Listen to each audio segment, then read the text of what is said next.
Hello friends, welcome to the Sasta engineer tutorials. और आज की इस वीडियो में हम देखेंगे इवेंचुअल कंसिस्टेंसी। तो देखो, इवेंचुअल कंसिस्टेंसी जो है तो हम इसके अंदर किस रिस्पेक्ट के अंदर बात करेंगे। जो भी हमारा डेटा हमारे डेटाबेस के अंदर प्रेजेंट है तो उसके ऊपर जो हम रीड और राइट ऑपरेशंस को परफॉर्म करेंगे तो उसके वजह से क्या इफेक्ट होता है इवेंचुअल कंसिस्टेंसी के अंदर, मतलब तो वो हम देखेंगे उसके रिस्पेक्ट के अंदर के इवेंचुअल कंसिस्टेंसी क्या कहती है। So eventual consistency is a theoretical guarantee that provides no new updates to the entity are made. All reads of the entity will return the last updated value. देखो इसके अंदर क्या बोल रहा है ये, क्या ये एक थेरोटिकल गारंटी रहेंगी। Eventual consistency is a theoretical guarantee that provided no new updates to the entity are made. देखो यहाँ पे हमारा एक सिस्टम है ना। अब ये सिस्टम एक्सेस कर रहा है याले रेप्लिका को, ये डेटा के रेप्लिका को। यहाँ पे देखो मल्टीपल डेटा बेसिस है, ये मल्टीपल लोकेशंस के ऊपर है। यहाँ पे बहुत से यूजर, जैसे एग्जांपल के लिए लिया हमने, ये डेटाबेस से ये यूजर है रीड कर रहा है डेटा, ये यूजर इस डेटाबेस से रीड एंड राइट कर रहा है। तो अब देखो इस यूजर ने क्या किया, यहाँ पे एक ऑपरेशंस को परफॉर्म किया, यहाँ पे कुछ राइट किया उसने। अब यहाँ पे जो राइट करेगा तो यहाँ पे डेटा अपडेट हो जाएगा, ठीक है। यहाँ डेटा अपडेट हो जाएगा, जब वो उस डेटा को एक्सेस करेगा तो इसको अपडेटेड डेटा मिलेगा, है क्या नहीं। अब मैंने कोई डेटा को अपडेट किया डेटाबेस के अंदर, मैं उसी डेटाबेस को एक्सेस कर रहा हूँ तो यहाँ पे उसको अपडेटेड डेटा मिलेगा। लेकिन क्या होगा, वहीं सेम टाइम के ऊपर अगर से यहाँ पे जो एक दूसरा यूजर है वो दूसरे डेटाबेस को एक्सेस कर रहा है तो वो जो रीड ऑपरेशन परफॉर्म करेगा तो उसको ओल्ड वाला अपडेटेड डेटा मिलेगा, न्यू अपडेटेड डेटा नहीं मिलेगा। देखो यहाँ पे क्या बोल रहा है, all reads of the entity will return the eventually return the last updated value। तो लास्ट अपडेटेड वैल्यू को रिटर्न करेगा, न्यू अपडेटेड वैल्यू को रिटर्न नहीं करेगा। कोई भी एंटिटी न्यू अपडेटेड वैल्यू को रिटर्न नहीं करेंगे। अगर से इस डेटाबेस को कोई एक्सेस कर रहा है तो यहाँ पे भी सेम होगा, यहाँ पे भी सेम होगा। कितने भी यूजर, अगर से यहाँ पे कोई राइट ऑपरेशन परफॉर्म होता है तो इसे भी इस वाला अपडेटेड डेटा इसको नहीं मिलेगा, ठीक है। तो ये सिर्फ ये वाले डेटाबेस से जो कनेक्टेड है तो उनको जैसा वो डेटा मिलेगा अपडेटेड वाला।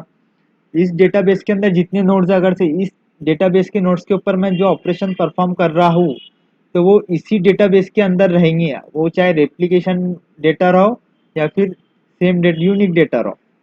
अब इस डेटाबेस को अगर से मैंने दूसरा सिस्टम कनेक्ट किया तो वो सिस्टम को तो अपडेटेड वाली वैल्यू मिल जाएंगी, लेकिन जो दूसरे डेटाबेसेस है ना तो उनसे अगर से दूसरा कोई यूजर कनेक्ट रहा तो उनको अपडेटेड वैल्यू नहीं मिलेंगी। The above diagram illustrates the concept of replication with eventual consistency। देखो तो यही जो है ना, हमने जैसा देखा कि यहाँ पे तो अपडेटेड वैल्यू मिल रही है हमारे को, लेकिन यहाँ पे अपडेटेड वैल्यू नहीं मिल रही, यहाँ पे लास्ट अपडेटेड वैल्यू मिल रही। तो इसको हम क्या बोलते हैं, eventual consistency. All thought replicas are always available to the read. Some replicas may be inconsistent with the latest write on the originating node। तो देखो ओरिजिनेटिंग नोड के रिस्पेक्टिव के अंदर तो ये इनकंसिस्टेंट डेटा रहेगा यहाँ पे, क्योंकि यहाँ पे तो चेंज हो गया। कंसिस्टेंसी काय को बोलते हैं कि हर एक जगह पे सेम डेटा रहे, पूरे रेप्लिकास के अंदर सेम डेटा रहे। लेकिन यहाँ पे तो डेटा डिफरेंट है, यहाँ पे डेटा डिफरेंट है, यहाँ डेटा डिफरेंट है। तो इसके वजह से यहाँ पे हमें कंसिस्टेंसी नहीं मिली। तो इनकंसिस्टेंसी रह सकती है लेकिन बाद में वो अपना अपडेट कर लेंगे। अब first system is accessing origination node. तो देखो इसको ओरिजिनेटिंग नोड बोलेंगे अपन, और इसको क्या बोलेंगे, सेकंड वन को। And the other system is accessing the replica, तो सेकंड वन इज रेप्लिका। अब इसके अंदर देख लो स्ट्रॉन्ग कंसिस्टेंसी का भी एक जैसा टर्मिनोलॉजी है। तो स्ट्रॉन्ग कंसिस्टेंसी क्या है, in contrast, traditional relational database have been designed based on the concept of strong consistency, also called immediate consistency। तो देखो इसको immediate consistency बोलते हैं। तो ये काय के वास्ते है कि हमारे को strong consistency प्रोवाइड करने को ना, जैसे यहाँ पे जैसा inconsistent हो रहा डेटा तो यहाँ पे inconsistent डेटा ना हो, तो इसके वजह से strong consistency को इंट्रोड्यूस किया गया है। This means the data is viewed immediately after an update will be consistent for all the users of the entity। अब कोई भी entity रहो, कोई भी रेप्लिका रहो, कोई भी यूजर रहो, तो उन सबको सेम डेटा मिलेगा इसके अंदर। तो देखो यहाँ पे देखो, सबसे पहले इवेंचुअल कंसिस्टेंसी को देख लो। यहाँ पे एक नोड वन है, यहाँ नोड टू है। तो नोड वन के ऊपर हम कोई राइट ऑपरेशन परफॉर्म कर रहे हैं तो यहाँ पे एक्नॉलेजमेंट चल जाएगा क्लाइंट को कि भाई डेटा अपडेट हो गया है एंड उसको अपडेटेड डेटा ही मिलेगा।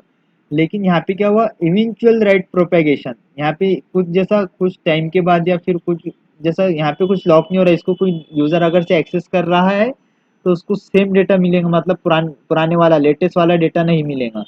लेकिन यहाँ पे क्या हो रहा, यहाँ पे क्या कर रहा है, स्ट्रिक्ट कंसिस्ट, इसको स्ट्रॉन्ग कंसिस्टेंसी को हम स्ट्रिक्ट कंसिस्टेंसी बोल सकते हैं क्योंकि स्ट्रिक्टली फॉलो करता कंसिस्टेंसी को। यहाँ पे हम एक नोट के ऊपर डेटा को राइट कर रहे हैं, फिर एक्नॉलेजमेंट भी चल जाएंगे यूजर को भाई अपडेटेड डेटा है, वो अपडेटेड डेटा ही एक्सेस करेगा जो उसने राइट किया है। यहाँ पे क्या होगा, राइट प्रोपेगेटेड थ्रू क्लस्टर, तो यहाँ पे क्लस्टर के थ्रू यहाँ पे दूसरे नोड को भी अपडेट कर दिया जाएगा और इंटरनल एक्नॉलेजमेंट चल जाएंगी कि भाई हमने भी अपडेट कर लिया है। ठीक है, यहाँ पे कुछ जैसा अपडेशन का प्रोग्राम नहीं है, यहाँ पे कोई हम प्रोग्रेस नहीं देखेंगे, कोई ऑपरेशन नहीं देखेंगे अपडेशन के वास्ते कि भाई नोड 1 ने अपडेट किया तो नोड 2 भी अपडेट करेगा। और वो चीज़ जैसे फिर बाद में एक्नॉलेजमेंट जाएगा कि नोड 2 ने भी अपडेट कर लिया नोड 1 के लिए। यहाँ पे देखो नोड 1 के लिए एक्नॉलेजमेंट जाएगा नोड 2 से, क्या भाई हमने भी डेटा को अपडेट कर लिया है, हम भी यही डेटा शो करेंगे। तो देखो ये क्या कर रहा, systems always return the latest write guarantee data resiliency. लेकिन यहाँ पे क्या होगा, system eventually return the latest write, potential for data loss if node fails, अगर से यहाँ पे नोड फेल हो गई तो डेटा तो चलेगा क्योंकि दूसरे डेटा के दूसरे नोड के पास तो उसकी कॉपीज नहीं है, तो डेटा चल जाएगा ना। अगर से यहाँ पे कुछ हुआ तो यहाँ पे डेटा लॉस हुआ, तो नोड फेल्स हो गया तो डेटा भी लॉस हो जाएगा। The data has to be locked during the period of update or replication process to ensure that no other process updating the same data। देखो यहाँ पे नोड 1 में भी सेम डेटा है, नोड 2 में भी सेम डेटा है। देखो यहाँ पे क्या बोल रहा है, अगर से नोड 1 के ऊपर कोई राइट ऑपरेशन परफॉर्म हो रहा है तो क्योंकि यहाँ पे भी सेम डेटा है तो ये क्या इंश्योर करेगा कि जो दूसरा यूजर है वो इस डेटा को एक्सेस ना कर पाए, उसको रीड ना कर पाए या फिर इसके ऊपर राइट ऑपरेशन ना कर पाए। तो जब तक कि ये अपडेट नहीं हो जाता, जब तक कि इसके ऊपर का जो ऑपरेशन हम करने वाले हैं यूजर इस ऑपरेशन को कंफर्म नहीं कर देता, तो तब तक के लिए ये डेटा ही कि नहीं दूसरे यूजर्स के लिए लॉक्ड रहेगा, वो उसको एक्सेस नहीं कर सकते। जैसे ही यहाँ पे अपडेट हो जाएगा तो वैसे ही ये अपडेट हो जाएगा और उनको जैसा लेटेस्ट डेटा मिलेगा। यहाँ कंसिस्टेंसी तो मिली, तो यहाँ पे लेकिन परफॉर्मेंस को आपको यहाँ परफॉर्मेंस नहीं मिलेंगे आपको, जैसा डेटा लॉक मिलेगा आप डेटा को एक्सेस नहीं कर सकते, तो स्केलेबिलिटी और परफॉर्मेंस को यहाँ पे आपको छोड़ना पड़ेगा।